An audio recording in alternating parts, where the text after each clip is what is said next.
ನಮಸ್ಕಾರ ಸ್ನೇಹಿತರೆ, ಇವತ್ತಿನ ವಿಡಿಯೋದಲ್ಲಿ ಸಿಂಹ ರಾಶಿಯವರಿಗೆ ಒಂದು ವಿಶೇಷವಾದ ಮಾಹಿತಿಯನ್ನ ಹೇಳ್ತೀನಿ ನೋಡಿ. ಅದೇನಪ್ಪ ಅಂದ್ರೆ, ನಿಮಗೆ ಜೀವನದಲ್ಲಿ ನಿಜವಾದ ಶತ್ರುಗಳು ಯಾರು, ಯಾವ ರಾಶಿಯವರು ಶತ್ರುಗಳಾಗ್ತಾರೆ, ಕಷ್ಟ ನಷ್ಟಗಳೇನು, ಅದರಲ್ಲೂ ಬಹಳ ಮುಖ್ಯವಾಗಿ ನಿಮ್ಮ ಹಿತ ಶತ್ರುಗಳು ಯಾರು, ಅವರಿಂದ ನಿಮಗೆ ಬರುವಂತಹ ಸಮಸ್ಯೆಗಳೇನು, ನಿಮಗೆ ಹೇಗೆ ಶತ್ರುಗಳು ನಿರ್ಮಾಣವಾಗ್ತಾರೆ ಮತ್ತು ಸಿಂಹ ರಾಶಿಯವರ ಕಷ್ಟಗಳಿಗೆ ಪರಿಹಾರಗಳೇನು ಅನ್ನುವ ಸಂಪೂರ್ಣ ಮಾಹಿತಿಯನ್ನ ಈ ವಿಡಿಯೋದಲ್ಲಿ ಹೇಳ್ತೀನಿ. ಕೊನೆಯವರೆಗೂ ಸ್ಕಿಪ್ ಮಾಡದೆ ನೋಡಿ. ಅದಕ್ಕೂ ಮುನ್ನ ನೀವು ಸಿಂಹ ರಾಶಿಯವರಾಗಿದ್ದರೆ ವಿಡಿಯೋಗೆ ಲೈಕ್ ಮಾಡಿ. ಹಾಗೆ ನೀವಿನ್ನು ನಮ್ಮ ಜ್ಯೋತಿಷ್ಯ ದರ್ಶನ ಚಾನಲ್ಗೆ ಸಬ್ಸ್ಕ್ರೈಬ್ ಆಗಿಲ್ಲ ಅಂದರೆ ಈಗಲೇ ಸಬ್ಸ್ಕ್ರೈಬ್ ಮಾಡಿ. ಹಾಗೆ ಪಕ್ಕದಲ್ಲಿ ಬರೋ ಬೆಲ್ ಐಕಾನ್ ಅನ್ನು ಕ್ಲಿಕ್ ಮಾಡಿ. ನಿಮ್ಮ ಸಮಸ್ಯೆಗಳಾದಂತಹ ಸತಿಪತಿ ಕಲಹ, ಪ್ರೀತಿಯಲ್ಲಿ ಮೋಸ, ಭೂಮಿ ವಿಚಾರ, ಕೋರ್ಟ್ ಕೇಸ್, ವ್ಯಾಪಾರ, ಹಣಕಾಸಿನ ತೊಂದರೆ, ಸಾಲಬಾಧೆ, ಸ್ತ್ರೀಯರು ಗುಪ್ತ ಸಮಸ್ಯೆ, ಹೀಗೆ ಹಲವಾರು ಸಮಸ್ಯೆಗಳಿಗೆ ಶಾಶ್ವತ ಪರಿಹಾರ ಮಾಡಿಕೊಡುತ್ತಾರೆ. ಡಿಸ್ಪ್ಲೇ ಮೇಲೆ ಕಾಣುವ ಗುರುಜಿ ನಂಬರ್ಗೆ ಒಮ್ಮೆ ಕರೆ ಮಾಡಿ. ಕೆಲವು ರಾಶಿಚಕ್ರದ ಜನರು ನಕ್ಷತ್ರಗಳು ಹಾಗೂ ಗ್ರಹಗಳ ಪ್ರಭಾವದಿಂದ ಶತ್ರುಗಳಾಗಿ ಬದಲಾಗುವರು. ಕೆಲವೊಮ್ಮೆ ಅವರು ಬಹಳ ಆತ್ಮೀಯ ಸ್ನೇಹಿತರು ಅಥವಾ ಬಂಧುಗಳಾಗಿ ಪರಿಚಿತರಾಗಿದ್ದರೂ ನಂತರ ಶತ್ರುಗಳಾಗುವ ಸಾಧ್ಯತೆಗಳು ಹೆಚ್ಚಾಗಿರುತ್ತವೆ ಎಂದು ಹೇಳಲಾಗುವುದು. ಕೆಲವರು ಎಷ್ಟೇ ಪ್ರಯತ್ನಿಸಿದರೂ ನಮ್ಮೊಂದಿಗೆ ಸ್ನೇಹಿತರಾಗಲು ಅಥವಾ ಆತ್ಮೀಯರಾಗಲು ಸಾಧ್ಯವಿಲ್ಲ. ಯಾಕೆ ಅನ್ನೋದಾದರೆ, ನಮ್ಮ ರಾಶಿ ಹಾಗೂ ಅದರ ಅಧಿಪತಿಗಳ ಪ್ರಭಾವ ನಮ್ಮ ಮೇಲಿರುತ್ತೆ. ನಿಮ್ಮ ರಾಶಿ ಚಕ್ರ ಚಿಹ್ನೆಯೊಂದಿಗೆ ಯಾರು ಹೊಂದಾಣಿಕೆಯಾಗಬಹುದು ಮತ್ತು ಹೊಂದಾಣಿಕೆಯಾಗುವುದಿಲ್ಲ ಎಂಬುದನ್ನು ಹೇಳ್ತೀನಿ ನೋಡಿ. ಮೊದಲನೆಯದಾಗಿ, ಸಿಂಹ ರಾಶಿಯವರ ಶತ್ರು ಯಾರು, ಹೇಗೆ ಅವಮಾನಗಳನ್ನು ಎದುರಿಸುವಂತಹ ಸನ್ನಿವೇಶಗಳು ನಿರ್ಮಾಣವಾಗುತ್ತೆ, ಹೇಗೆ ನಷ್ಟವನ್ನು ಅನುಭವಿಸಬೇಕಾಗುತ್ತದೆ, ಯಾರಿಂದ ನಷ್ಟವನ್ನು ಅನುಭವಿಸಬೇಕಾಗುತ್ತದೆ ಎನ್ನುವುದನ್ನು ಪರಿಶೀಲಿಸಿಕೊಳ್ಳಿ. ಸಿಂಹ ರಾಶಿಯವರಿಗೆ ಶತ್ರುಗಳು ಬೇರೆ ಯಾರೂ ಇಲ್ಲ, ಅವರ ಅಹಮ್ಮೇ ಅವರ ಶತ್ರು. ಇವರು ಅಹಮ್ಮಿಂದ ಎಲ್ಲರನ್ನೂ ಶತ್ರುಗಳನ್ನು ಮಾಡಿಕೊಳ್ತಾರೆ.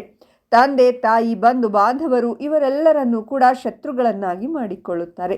ಸಿಂಹ ರಾಶಿಯವರ ಇನ್ನೊಂದು ವಿಶೇಷತೆ ಏನು ಅಂದರೆ, ಕೆಲವೊಂದು ವಿಷಯಗಳನ್ನು ನಾವು ಪರಾಮರ್ಶವಾಗಿ ನೋಡಿದಾಗ ಹಲವಾರು ನ್ಯೂನ್ಯತೆಗಳು, ತುಂಬ ಆಸೆಗಳು, ತುಂಬ ಅಫೆಕ್ಷನ್ಸ್ಗಳು, ತುಂಬ ಅಫೇರ್ಗಳು, ಇದರಿಂದ ಅಧಃಪತನ, ತುಂಬ ಅವಮಾನ ಎಲ್ಲವನ್ನ ಮಾಡಿಸುತ್ತೆ.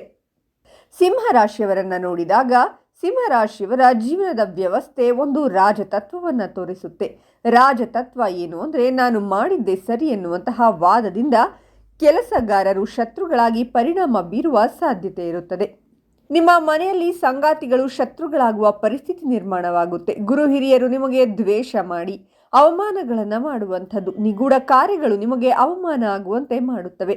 ಇದರಿಂದ ನೀವು ನಷ್ಟವನ್ನು ಹೊಂದುತ್ತೀರಾ. ಸಿಂಹ ರಾಶಿ ಪಂಚಮ ಸ್ಥಾನ ಪೂರ್ವ ಪುಣ್ಯ ಸ್ಥಾನ. ಆ ಪೂರ್ವ ಪುಣ್ಯದಲ್ಲಿ ನೀವೇನಾದರೂ ತಪ್ಪು ಮಾಡಿದರೆ ನಿಮ್ಮ ಧರ್ಮ ಅಧರ್ಮಿಯನ್ನಾಗಿ ಮಾಡುತ್ತೆ. ನಿಮಗೆ ಗೌರವ ಸಿಗೋದಿಲ್ಲ. 6ರ ಸ್ಥಾನ ನಿಮಗೆ ಮೊದಲೇ ಹೇಳಿದ ಹಾಗೆ ಶತ್ರು ಸ್ಥಾನ. 10ರ ಸ್ಥಾನದ ಅಧಿಪತಿ ಯಾರು ಅಂದರೆ ಮಕರ ರಾಶಿ. ಮಕರ ರಾಶಿಯವರಿಗೆ ದಶಮ ಸ್ಥಾನ, ಇದು ಹೆಸರು, ಕೀರ್ತಿ, ಪ್ರತಿಷ್ಠಾ ಸ್ಥಾನ. ಶನಿಯ ತತ್ವ ಇರೋದ್ರಿಂದ ಧರ್ಮಕ್ಕೆ ಹೆಚ್ಚಿನ ಪ್ರಾಧಾನ್ಯತೆಯನ್ನು ಕೊಡುವಂತಹ ಸ್ಥಾನ. ಹಾಗಾದರೆ ಶತ್ರು ಯಾರು ಅಂದರೆ, ಧರ್ಮವನ್ನು ಬಿಟ್ಟು ಅಧರ್ಮವಾಗಿದ್ದೀರೋ ಅದೇ ನಿಮಗೆ ಶತ್ರು. 8ರ ಸ್ಥಾನ ಗುರುತತ್ವ ಇರುವಂತಹ ಸ್ಥಾನ. ಅದೇ 12ರ ಸ್ಥಾನ ನೋಡಿದರೆ ಅದು ಸಹಿತ 4ರ ಸ್ಥಾನ ಸುಖ ಸ್ಥಾನ. ನಿಮಗೆ ಒಂದು ಟಿಪ್ಸ್ ಏನು ಅಂದರೆ, ಸಿಂಹ ರಾಶಿಯವರು ನೀವು ಸಾಧ್ಯವಾದಷ್ಟು ಧರ್ಮ ಮಾರ್ಗದಲ್ಲಿ ನಡೆದರೆ ಮಾತ್ರ ಸಿಂಹ ರಾಶಿಯವರು ರಾಜತತ್ವವಾಗಿ, ನಿಮ್ಮ ಶತ್ರುಗಳು ದೂರವಾಗಿ, ನಿಮ್ಮ ಸಾಲಗಳು ದೂರವಾಗಿ, ನಿಮ್ಮ ಸಂಕಷ್ಟಗಳು ದೂರವಾಗಿ ನಷ್ಟವನ್ನು ತಪ್ಪಿಸಿಕೊಳ್ತೀರಾ. ಯಾರ್ಯಾರು ಸಿಂಹ ರಾಶಿಯವರಿದ್ದೀರೋ ಅವರು ದಯವಿಟ್ಟು ಧರ್ಮದ ಮಾರ್ಗದಲ್ಲಿ ನಡೆಯಿರಿ. ಅಧರ್ಮವಾಗಿದ್ದರೆ ನೆಲೆ ಇಲ್ಲ, ಎಲ್ಲರೂ ಶತ್ರುಗಳಾಗ್ತಾರೆ. ರಾಜಕೀಯ ವ್ಯವಸ್ಥೆಯಲ್ಲಿರುವವರು ಶತ್ರುಗಳಾಗಿ ಪರಿಣಾಮವನ್ನು ಬೀರಬಹುದು. ನಿಮ್ಮ ಬಾಸ್ಗಳ ಕಿರಿಕಿರಿಯಿಂದ ಶತ್ರುಗಳಾಗಿ ಪರಿಣಾಮವನ್ನು ಬೀರಬಹುದು. ನಿಮ್ಮ ಕೆಲಸಗಾರರು ಶತ್ರುಗಳಾಗಿ ಪರಿಣಾಮವನ್ನು ಬೀರಬಹುದು. ವಿಶೇಷವಾಗಿ ನಿಮ್ಮ ಸಂಗಾತಿಗಳೇ ಶತ್ರುಗಳಾಗಿ ಪರಿಣಮಿಸಬಹುದು.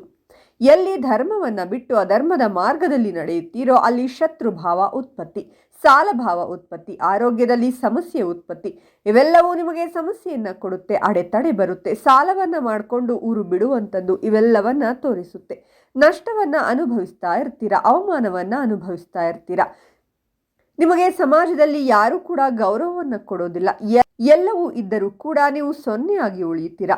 ಸಿಂಹರಾಶಿಯವರು ಬಹಳ ಆಟಿಟ್ಯೂಡ್, ಒಂದು ಈಗೋಯಿಸ್ಟಿಕ್ ನೇಚರ್ ಇರುವಂತಹವರು, ನಂದೇ ನಡಿಬೇಕು ಅನ್ನುವಂತಹವರು. ಇದರ ಜೊತೆಗೆ ಧರ್ಮ ಮಾರ್ಗದಲ್ಲಿ ನಡೆಯುತ್ತಿದ್ದರೆ ಸರಿ. ಯಾರ್ಯಾರು ಶತ್ರುಗಳಿದ್ದಾರೋ ಅವರು ಭಯಪಡುತ್ತಾರೆ. ಅಧರ್ಮ ಮಾರ್ಗದಲ್ಲಿ ನಡೆದಾಗ ಶತ್ರುಗಳು ತನಗೆ ತಾನೇ ಉತ್ಪತ್ತಿಯಾಗ್ತಾರೆ.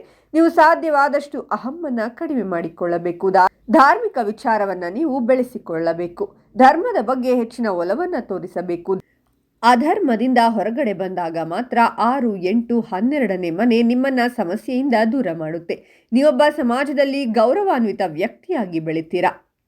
ಇನ್ನು ಸಿಂಹರಾಶಿಯವರಿಗೆ ಶತ್ರುಗಳಾಗುವ ರಾಶಿಗಳು ಯಾವುವೆಂದರೆ, ಮೊದಲನೆಯದಾಗಿ ವೃಷಭ ರಾಶಿ. ವೃಷಭ ರಾಶಿಯ ವ್ಯಕ್ತಿಗಳು ಕೆಲವೊಮ್ಮೆ ಮೊಂಡುತನವನ್ನ ಪಡೆಯಬಹುದು ಮತ್ತು ಸಿಂಹರಾಶಿಯವರು ಈ ಗುಣ ಲಕ್ಷಣವನ್ನ ಸಾಕಷ್ಟು ನಿರಾಶಾದಾಯಕವಾಗಿ ತೆಗೆದುಕೊಳ್ಳುತ್ತಾರೆ. ಸಿಂಹ ರಾಶಿಯವರಿದ್ದರೆ ಇತರರ ಗಮನವನ್ನ ಸೆಳೆಯುವುದು ತಮಗೆ ಕಷ್ಟ. ಇವರು ಕೂಡ ಎಲ್ಲರ ಗಮನ ತನ್ನ ಮೇಲಿರಬೇಕೆಂದು ಬಯಸುವವರು. ಸಿಂಹ ರಾಶಿಯವರು ಹೇಳಿದ್ದನ್ನ ವೃಷಭ ರಾಶಿಯವರು ಕೇಳಲು ತಯಾರಿರುವುದಿಲ್ಲ. ಹಾಗಾಗಿ ಪರಸ್ಪರ ಹೊಂದಿಕೊಂಡು ಹೋಗುವುದು ತುಂಬಾ ಕಷ್ಟ.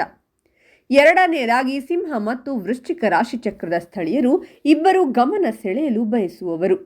ಇವರಿಬ್ಬರು ಹಿಂದೆ ಸರಿಯಲು ಸಾಧ್ಯವಿಲ್ಲ ಮತ್ತು ಇದು ಇನ್ನೊಬ್ಬ ವ್ಯಕ್ತಿಯನ್ನ ದೂರ ತಳ್ಳಿದಂತೆ ಭಾವಿಸಬಹುದು. ಇಬ್ಬರು ಹೆಮ್ಮೆಯ ವ್ಯಕ್ತಿಗಳು ಮತ್ತು ಒಟ್ಟಿಗೆ ಇರುವಾಗ ಜಗಳವಾಡಬಹುದು. ವೃಶ್ಚಿಕ ರಾಶಿಯವರು ಸಿಂಹ ರಾಶಿಯವರನ್ನ ಪ್ರಶಂಸಿಸುವುದಿಲ್ಲ. ಅಲ್ಲದೆ ಸಿಂಹ ರಾಶಿಯವರಿಗೆ ವೃಶ್ಚಿಕ ರಾಶಿಯವರನ್ನ ಗೌರವಿಸಲು ಕಷ್ಟವಾಗುತ್ತದೆ. ಇಬ್ಬರು ಒಬ್ಬರ ಮೇಲೊಬ್ಬರು ಅಸೂಯೆ ಪಡಬಹುದು ಮತ್ತು ಸೇಡು ತೀರಿಸಿಕೊಳ್ಳಲು ಇನ್ನೊಬ್ಬರ ಹಿಂದೆ ಓಡಬಹುದು. ಇನ್ನು ಸಿಂಹ ರಾಶಿಯವರು ಇದೆಲ್ಲವನ್ನ ಗೆಲ್ಲಬೇಕು ಮತ್ತು ನಿಮ್ಮ ಕಷ್ಟಗಳಿಂದ ಹೊರಬರಬೇಕು ಅಂದರೆ ಮೃತ್ಯುಂಜಯ ಯಂತ್ರವನ್ನ ಮನೆಯಲ್ಲಿ ಸ್ಥಾಪಿಸಿಕೊಳ್ಳಿ. ಯಂತ್ರದ ಮುಖೇನ ಮಂತ್ರಗಳನ್ನ ಹೇಳಿ, ಯಂತ್ರವನ್ನ ಪೂಜೆ ಮಾಡಿ. ಖಂಡಿತವಾಗ್ಲೂ ನಿಮ್ಮ ಸಮಸ್ಯೆ ಪ್ರಮಾಣ ಕಡಿಮೆ ಆಗ್ತಾ ಬರುತ್ತೆ. ಗುರು ಹಿರಿಯರಿಗೆ ನಿಮ್ಮ ಕೈಲಾದ ಸಹಾಯವನ್ನ ಮಾಡಿ. ಅಂಗವಿಕಲರಿಗೆ ಸಹಾಯವನ್ನ ಮಾಡಿ. ತಾಯಿಯ ಆಶೀರ್ವಾದವನ್ನ ಪಡೆದುಕೊಳ್ಳಿ. ಸಿಂಹ ರಾಶಿಯವರಿಗೆ ತಾಯಿಯ ಸುಖ ಕಡಿಮೆ. ನಿಜವಾಗಲೂ ನಿಮಗೆ ಒಂದು ಒಳ್ಳೆಯ ಕಾಲ ನಿರ್ಮಾಣವಾಗುತ್ತೆ. ಶತ್ರುಗಳು, ನಷ್ಟಗಳು, ಅವಮಾನಗಳು ದೂರವಾಗುತ್ತೆ. ಇನ್ನು ಈ ಮಾಹಿತಿ ನಿಮಗೆ ಇಷ್ಟ ಆದರೆ ತಪ್ಪದೆ ವಿಡಿಯೋಗೆ ಲೈಕ್ ಮಾಡಿ. ಓಂ ಮೃತ್ಯುಂಜಯಾಯ ನಮಃ ಅಂತ ಕಾಮೆಂಟ್ ಮಾಡಿ ಮತ್ತು ಈ ಮಾಹಿತಿಯನ್ನ ಎಲ್ಲರಿಗೂ ಶೇರ್ ಮಾಡಿ. ಅವರಿಗೂ ಕೂಡ ಒಳಿತಾಗಲಿ. ಧನ್ಯವಾದಗಳು.